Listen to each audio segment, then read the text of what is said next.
Hey Scorpios, how y'all doing? Welcome. We're going to be looking at your mid-month March reading here. So in your meditation, I saw the word Scorpio. It felt very dramatic. Can't imagine why.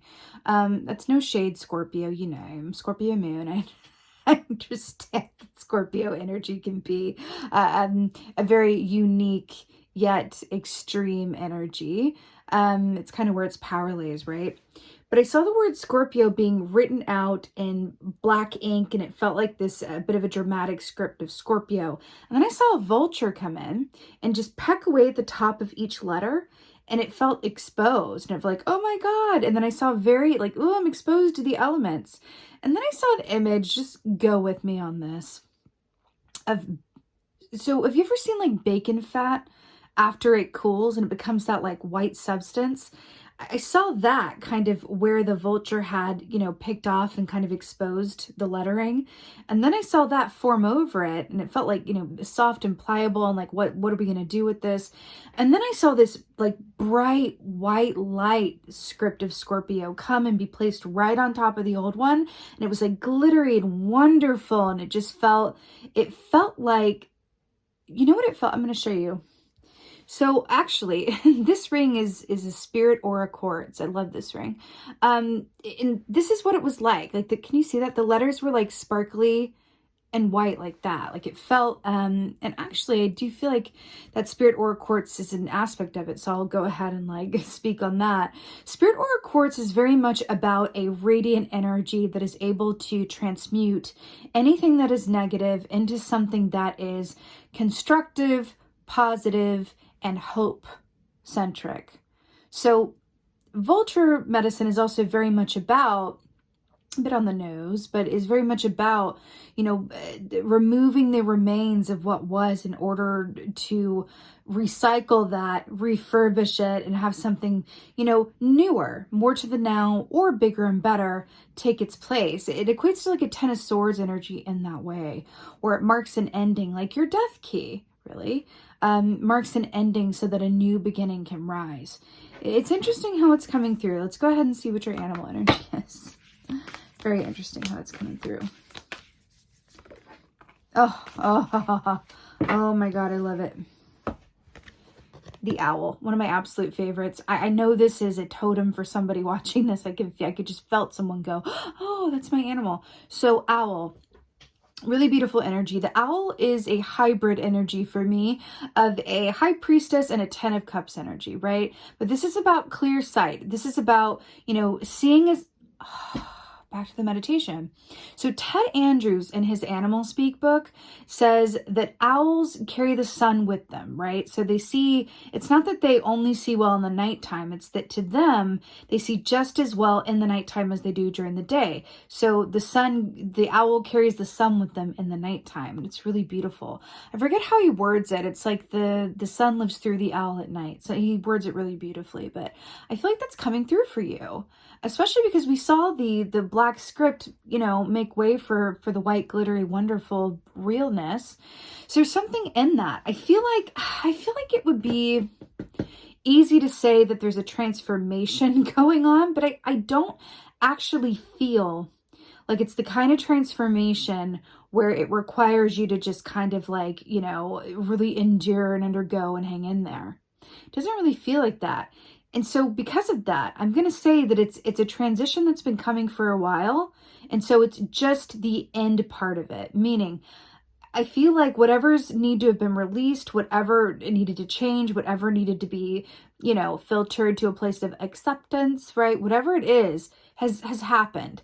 So it feels like during this time, you're just going, it sort of finishes up, and it's sort of like things are being tied up and like finished around these end points, but it's not a surprise. It's like, yeah, so you're able to just sort of like sit back and enjoy it from a place of, this is a cycle that predates this particular time period or cycles or aspects or whatever it is. So now I'm able to just go, okay, I can see the end of it now. I can see the forest through the trees, which takes me to the 10 of cups aspect of this as well, which is really beautiful. What's interesting too is all these are rainbow colors, right? Different colors of the rainbow. That's also an aspect of spirit aura quartz. And then also 10 of cups has that family with the house and the rainbow. So something about the rainbow there for you guys as well, is it's really, really beautiful when the owl comes up. It's very comforting, and we know that we have access to clear vision. When we have access to clear vision, especially in relationship to our intuition, it being that high priestess energy as well, we feel balanced, centered, and sure, which is always a gift for sure. Let's see what's going on for you guys. The Emperor, for sure. So what's really interesting here is that I'm having a parallel moment. The Ten of Cups has that family with the couple kids in it and the rainbow. And then with the Emperor with the 2 kids as well. So it's really interesting that that's coming up here. I feel like that could be literal for someone maybe thinking about family or family matters, or been going through cycles that have dealt with the family or something to do interpersonal relationships, right? But the Emperor is a beautiful Aries energy, which is cool because we're moving into Aries season pretty soon here during this time. With this energy as well, it's very much about structure and tradition, and, that energy of Papa gonna take care of it. It's that patriarchal energy, right? Of everything being sorted and tended to. But it's interesting because we're major arcana here, right? Which speaks of destined events, but we're talking about cycles ending and then, newness emerging. But it feels wrong to say newness, because it feels like it's an aspect of the old that's been refurbished into something that serves you better. Okay, let's see what else is going on. Yeah, that's what it feels like anyway.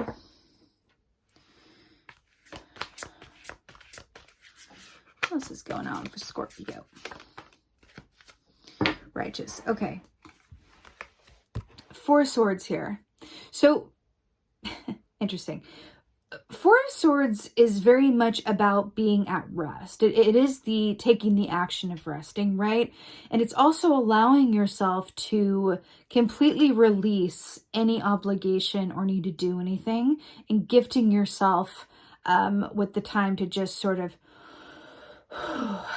be where you are, have that sense of inner peace, and just allow things to just fall away from a place of, I'm here where I am. There are no bells that are waiting to be rung. There's no one calling my name. I'm like channeling a Jewel poem here. If anyone knows like the poetry of Jewel back from like 20 years ago, there's a song that, or a poem that she wrote that I'm hearing with this. But it's this really beautiful gift of just allowing yourself to be where you are in your own energy without concern for the past or future. And that's really lovely.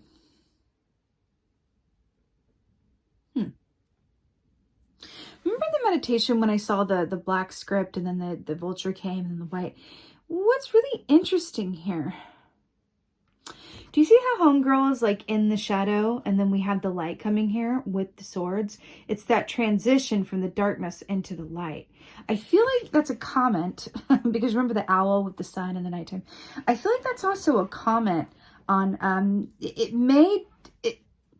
keep mindful of your attachment to either overthinking, needing to control things, like if I don't do it, no one else will, or to do it right, I must do it myself, or any sort of attachment to drama or chaos, which sounds a bit silly, but if we grew up in an environment that was chaotic or filled with drama, then that's kind of what we know of love, just as an example. And there's many different versions and variations of like what we grew up with and what we know and what feels comfortable. I feel like the question before you is, can we rewrite what feels comfortable?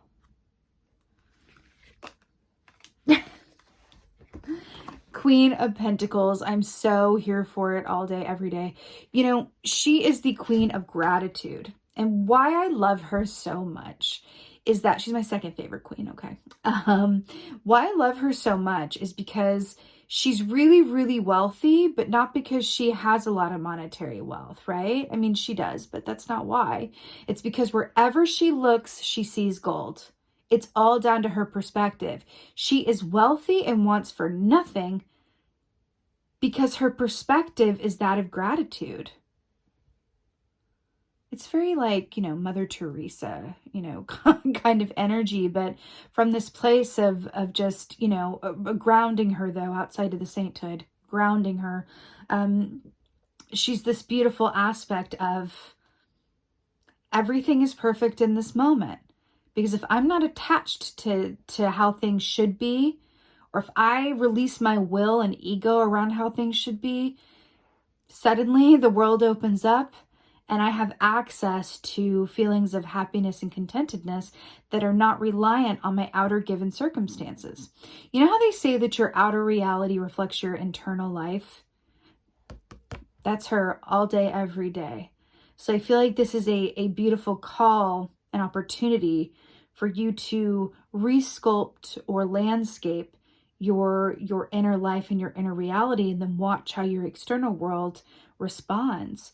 What's interesting is that this is coming after the Four of Swords, which is about powering down and release, rest, solitude, right?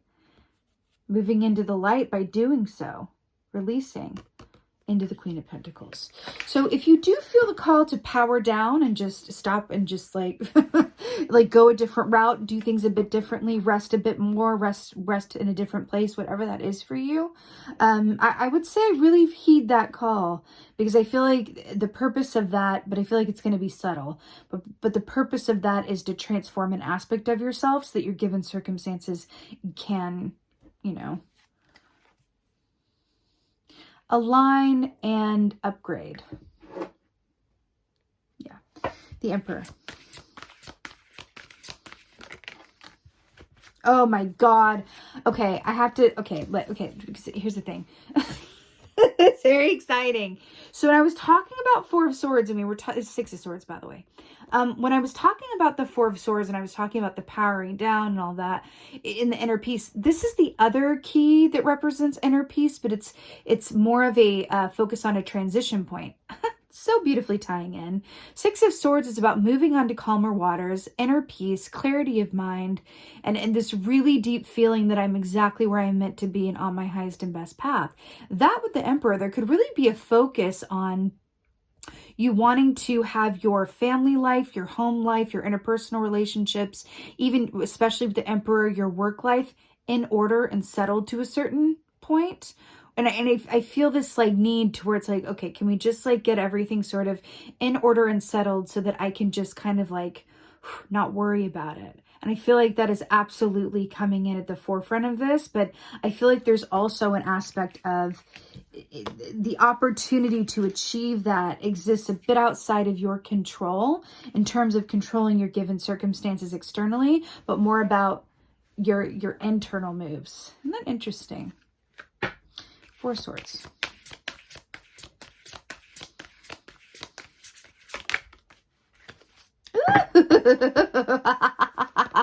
Four of Swords with the Three of Wands. I'm here for it. Okay, come up, right, girl. What you doing?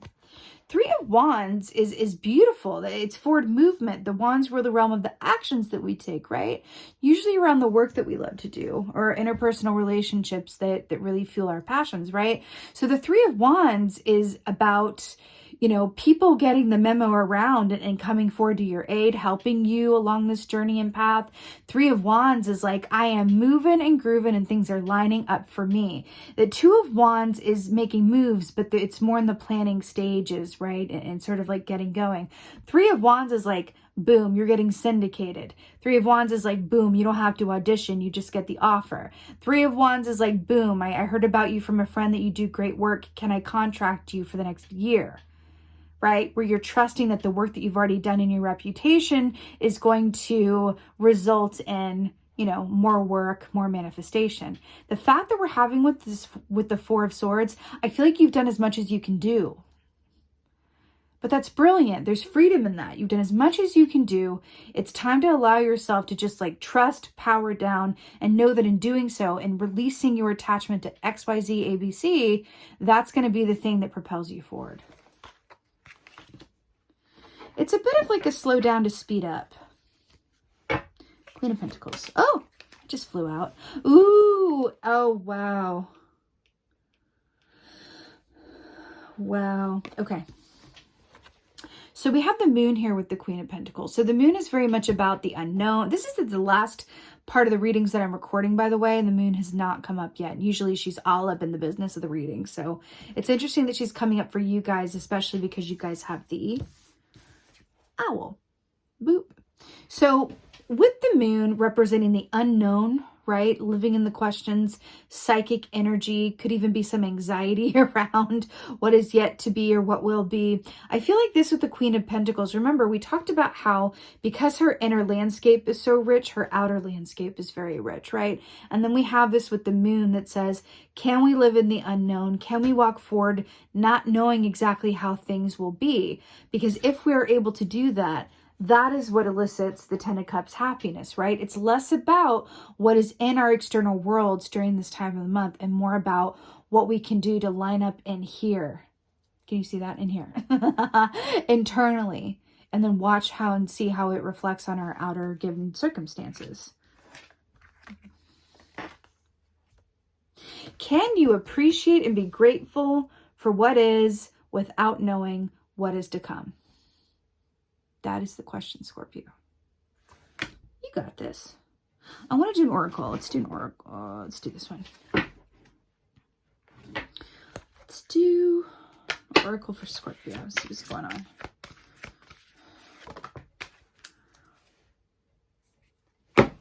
Do you remember what I said about your opening meditation with the rainbow? The Rainbow Prince. Are you serious? Are you sure? Oh, I love it. Compensation, perseverance. Also, 6 + 2 is 8, which is the number of monetary abundance and financial happiness. Are you serious? The Rainbow Prince, compensation, perseverance. And then we have the moon back here. Are you serious? The sun and the moon. So this is very much about trusting that everything that is meant to come to you is coming to you, is already there, even though you may not be able to see it yet. It's the rainbow is coming after the, the kind of the darker age that you've been going through in whatever area of your life that this relates to. But this is beautiful. This compensation, we're talking about that. About things lining up with the 3 of Wands for you with the 4 of Swords, that you've done all that you can do from an external sense. Now see to that internal world and allow it to align for you to affect your external reality, right? This is what it is. And the fact that it's the rainbow, which is such a beautiful and timeless and iconic symbol of hope and happiness. Live.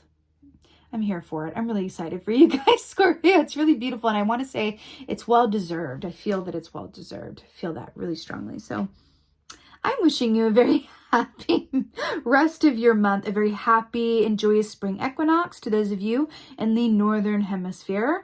And thank you guys so very much for being here. And most of all, and as always, thank you for being you. And be well. Until next time.